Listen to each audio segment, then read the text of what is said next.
আসসালামু আলাইকুম প্রিয় দাখিল পরীক্ষার্থীবৃন্দু। কেমন আছেন সবাই? আশা করি আল্লাহর রহমতে আপনারা সবাই ভালো আছেন।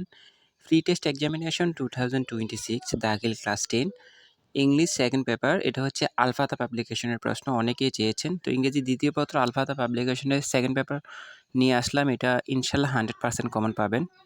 তাই এটি সবাই ভালো করে শেষ করেন। শুরুতেই বলে রাখি, আপনারা যারা এখনও আমাদের চ্যানেলটাতে নতুন, অবশ্যই আমাদের চ্যানেলটাকে সাবস্ক্রাইব করে ফেলুন। কারণ ভাই হিসেবে অনুরোধ থাকবে, এত কষ্ট করে ভিডিও বানাচ্ছি, আপনাদের কাছে ছোট্ট একটা অনুরোধ শুধু থাকবে, অবশ্যই আমাদের চ্যানেলটিকে অন্তত সাবস্ক্রাইব করে ফেলুন। কারণ পরবর্তী সকল সাজেশন এবং পরবর্তীতে আপনাদের যত পরীক্ষা আছে, বার্ষিক পরীক্ষা, ফাইনাল পরীক্ষা পর্যন্ত আপনাদেরকে আমি এভাবে সহযোগিতা করার চেষ্টা করব ইনশাআল্লাহ। তো এই জন্য অবশ্যই আমাদের চ্যানেলটাকে সাবস্ক্রাইব করে রাখবেন। যদি সাবস্ক্রাইব না করেন তাহলে আমরা কিন্তু আর ভিডিও আপলোড করতে পারবো না। তো অবশ্যই চ্যানেলটাকে সাবস্ক্রাইব করেন, প্রশ্নটি ভালো করে দেখেন। ইনশাআল্লাহ এখান থেকে আপনারা 100% কমন পাবেন। এটা হচ্ছে আলফাতা পাবলিকেশনের প্রশ্ন। আর আপনাদের রবিবারে কার কি পরীক্ষা আছে সেটি আমাদের কমেন্ট করে জানাতে পারেন। তবে রবিবারের বিষয়টাই শুধু বলবেন। অনেকে আছে অন্য দিনের বিষয়গুলো বলেন যাতে আমাদের কষ্ট হয় বানাতে। এজন্য বলব যে রবিবার কি পরীক্ষা আছে শুধু সেটা আমাদের কমেন্ট করে জানাবেন। ইনশাআল্লাহ আমরা চেষ্টা করব আপনাদেরকে আজকের মধ্যে সবকিছু দেওয়ার জন্য।